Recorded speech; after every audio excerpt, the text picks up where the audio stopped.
Hello everybody, welcome to my trivia channel from here in beautiful Yorktown, Virginia. Happy Thanksgiving week. It's November 25th, 2020, Wednesday, the day before Thanksgiving. And I'm going to upload 2 trivia questions today. I'm not going to upload one tomorrow. I'm going to be eating all day. So, but this is a pretty interesting story. We didn't really learn this in school in America. It was a big tragedy, but the circumstances of it are almost unbelievable. But almost 300 people died and there was 1 survivor. But yes, a British king's son did die in a shipwreck. It was Henry I and his son William died, and it was on November 25th. Okay? And how many years ago did that happen? Was it A, exactly 900 years ago? B, exactly 800 years ago today? C, exactly 700 years ago today?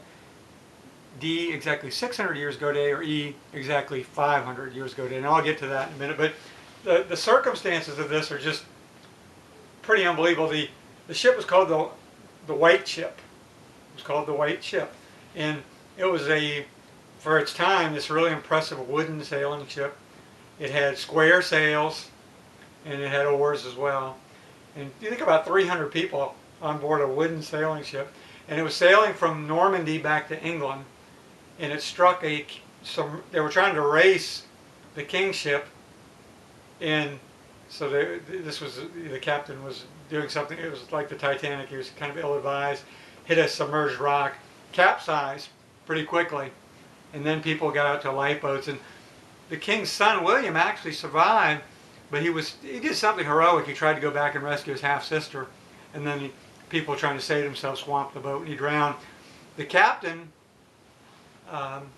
was it Thomas Fitzsimmons? I'm not sure about that, but he, I don't script these, so I think it was Thomas Fitzsimmons.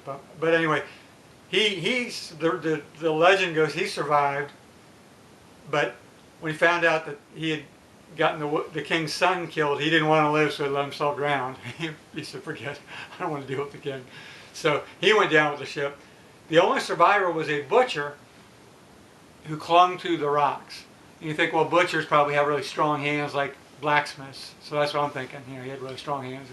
Or maybe he just got lucky. I don't know. But he survived. And this actually led to a period of civil war called the Anarchy. And another guy who decided to not go on the ship because everybody was so drunk, they'd been drinking so much wine, he ended up being the king 15 years later when Henry I died, and he took over instead of the son. So I mean, there were a lot of really odd stories. There were a couple of other illegitimate kids of the king on board, and some nobles, and so there was a lot of twists and turns in this thing. 5 poems at least have been written about it, including an Edward Arlington Robinson poem as well. So, well, that's it. I thought it was just a really interesting story. Like I said, here in Virginia, I don't think we learned about that one at all, but I'm sure in England this is a well-known story. So that's it. Happy Thanksgiving week and happy holidays, and we'll see you for the next question. Goodbye.